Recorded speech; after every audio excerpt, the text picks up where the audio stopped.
जी अस्सलाम वालेकुम। मैं वैसे इस्माइल। आज मैं उन स्टूडेंट से बात करना चाहता हूँ कि जो इस वजह से परेशान है कि शायद यूके में स्टूडेंट वीज़ा को लेकर बहुत ज़्यादा कन्फ्यूजन्स उनके माइंड में पाई जाती हैं कि शायद यूके में इस तरह, क्योंकि वहाँ पे जो लोग रह रहे हैं वहाँ पे उन लोगों ने इतनी नेगेटिविटी स्प्रेड कर दी हुई है कि लोग जो यहाँ से जाना चाह रहे थे स्टूडेंट्स, वो बहुत परेशान है कि शायद वहाँ पर जॉब का बहुत ज़्यादा इशू है, वहाँ पर डिफ़िकल्टीज बहुत फेस करना पड़ रही हैं, जिसकी वजह से वो इतने क्या देखें डिप्रेस्ड हो चुके हैं कि वो यूके की तरफ जाना नहीं चाहते अब। तो क्या ऐसा ही है? देखिए, किसी भी कंट्री को करते वक्त आपको 2 से 3 चीज़ें नोट करनी होती हैं। उस कंट्री का लिविंग स्टैंडर्ड, क्योंकि आप एजुकेशन के पर्पज से जा रहे हैं तो आपको ऑब्वियसली वहाँ का एजुकेशन स्टैंडर्ड देखना पड़ेगा, और आपको वीज़ा रेशो सोचना पड़ेगी उस कंट्री की। तो सबसे पहले मैं आपको एक स्टेटमेंट पढ़ के सुना देता हूँ, ठीक है। British high commissioner doctor Christian Turner has said that the issuance rate of British student visa from Pakistan is 97%। ठीक है, जो लोग यूके में स्टडी के लिए जा रहे हैं उनकी, या फिर किसी और सिलसिले में जा रहे हैं, तो उनकी वीज़ा रेशो कितनी है? 97%। इस वक्त वो स्टूडेंट की बात कर रहे हैं, 97% है। और इसी तरह अगर स्टूडेंट से बात की जाए तो वो प्रेफर करते हैं कि हमें ऑस्ट्रेलिया की तरफ जाना चाहिए, हमें कनाडा की तरफ जाना चाहिए।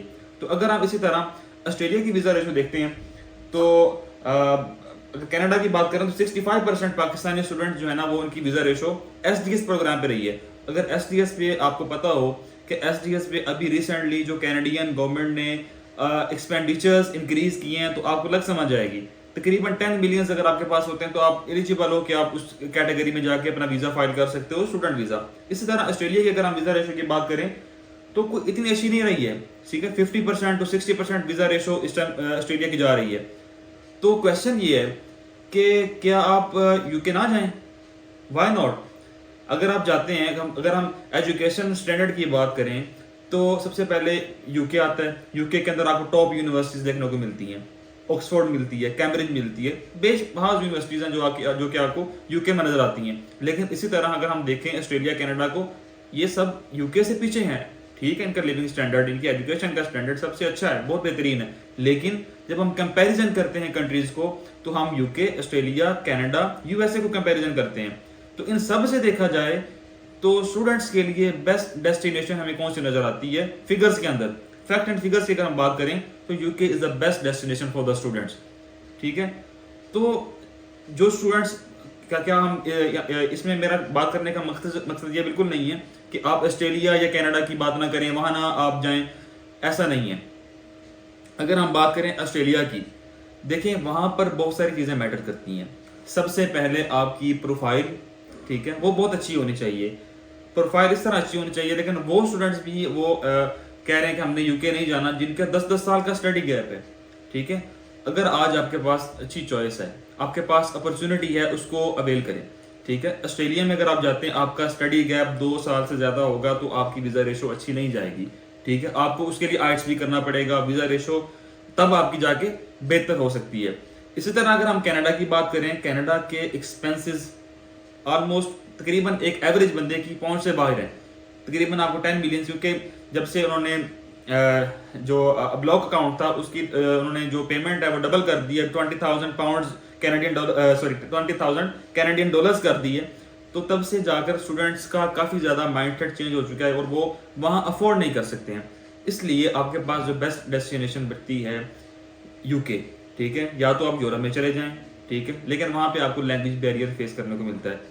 इसी तरह अगर आप यूके चले जाते हैं, अगर बहुत ही बुरा है, जो लोग आपको मशवरा देते हैं मोस्टली, और वो हमारे पाकिस्तानी जो स्टूडेंट्स हैं वो परेशान इस वजह से हो जाते हैं कि वो सोशल मीडिया पर डिफरेंट यूट्यूबर्स को सुनते हैं, डिफरेंट जो व्लॉगर्स हैं जो कि खुद यूके के अंदर हैं, और वो वहाँ से वीडियो बना के बोल रहे हैं कि नहीं नहीं आपने यहाँ नहीं आना, यहाँ बड़ी डिफिकल्टीज हैं, यहाँ जॉब नहीं है, ईच एंड एवरीथिंग। डिफरेंट तरह की उनकी ओपिनियंस है, वो ये उनको नेगेटिविटी फैला रहे हैं कि आप लोगों ने यूके नहीं आना। पहला क्वेश्चन तो आप उनसे करें कि अगर, क्योंकि आप पाकिस्तान में रह रहे हैं ना, आपने मूव करना है यूके में, इट्स मीन कि अगर तो यूके आप तब ना जाएं कि जब पाकिस्तान के हालात यूके से बेहतर हों। ठीक है, जहाँ पे आप रह रहे हैं आपने उससे बेहतर की तरफ जाना है। तो क्या यूके पाकिस्तान से भी बुरा है? कि जो जहाँ पे जितनी इंस्टेबिलिटी आ चुकी है पॉलिटिकल, और जॉब्स नहीं है, पढ़े लिखे नौजवान जो हैं वो बेचारे PhD करके MPhil करके उनके पास जॉब्स नहीं है, 20,000 25,000 30,000 जो है वो सैलरी ले रहे हैं। तो क्या उनके लिए यूके जाना बेहतर है? जो लोग आपको वहां पे बैठ के कह रहे हैं कि आप लोगों ने यहाँ पे नहीं आना, यहाँ पर बड़े इश्यूज हैं, सबसे पहले आप उनसे क्वेश्चन करें ना कि अगर आप इतने ही वहां पे हालात बुरे हैं तो आप वापस क्यों नहीं आ जाते? वो खुद वहां रह रहे हैं, अच्छी लाइफ एंजॉय कर रहे हैं। स्पेशली जो है वो जो लोग एंजॉय कर रहे हैं वो दूसरों को नेगेटिविटी फैला रहे हैं कि आप लोगों ने इधर नहीं आना, यहाँ पे जॉब नहीं है, यहाँ पे बड़े मसले मसाइल हैं, हमारे पास अकोमोडेशन नहीं है, वट। तो आप पहले क्वेश्चन उनसे ये करें कि आप अगर वहां पे रह रहे हो तो क्या अगर आप इतने अनस्टेबल हो तो पाकिस्तान वापस आ जाओ, ठीक है। लेकिन जो पाकिस्तान की, जैसे वो एक किसी ने मीम बनाई हुई थी कि पाकिस्तान जिंदाबाद से लेकर पाकिस्तान से जिंदाबाद का सफर, जब आप लोग स्टेबल होंगे तो आपसे पाकिस्तान स्टेबल है। अच्छे फ्यूचर की तरफ जाएं और उसको अचीव करें। आज आप अगर आपके पास यूके का ऑप्शन है, यूके की वीज़ा रेशो सब कंट्री से ज़्यादा बेस्ट जा रही है और UK is the best destination, ठीक है, सबसे अच्छी वीज़ा रेशो जा रही है। तो एक टाइम आएगा कि यूके की वीज़ा रेशो भी कम हो जाएगी, फिर आप तब ये सोचेंगे कि हमें जब टाइम था हमारे पास, जब हमारे पास अपॉर्चुनिटी थी, हमें अवेल कर लेनी चाहिए थी। लेकिन तब आप सिर्फ सोच सकेंगे, कुछ कर नहीं सकते। अभी आपके पास टाइम है, ऑफर्स को अवेल करें। ये 2024 आपके लिए अच्छा साल हो सकता है अगर आप यूके की तरफ ट्रैवल कर जाते हो, ठीक है। इसके बाद आपको, क्योंकि वक्त के साथ साथ with the passage of time बहुत सारी रिस्ट्रिक्शंस यूके की तरफ से लगाई जा रही हैं। This is the time to travel, ठीक है। ट्रैवल करें, यूके जाएं और अपने ड्रीम को अचीव करें। Thank you so much.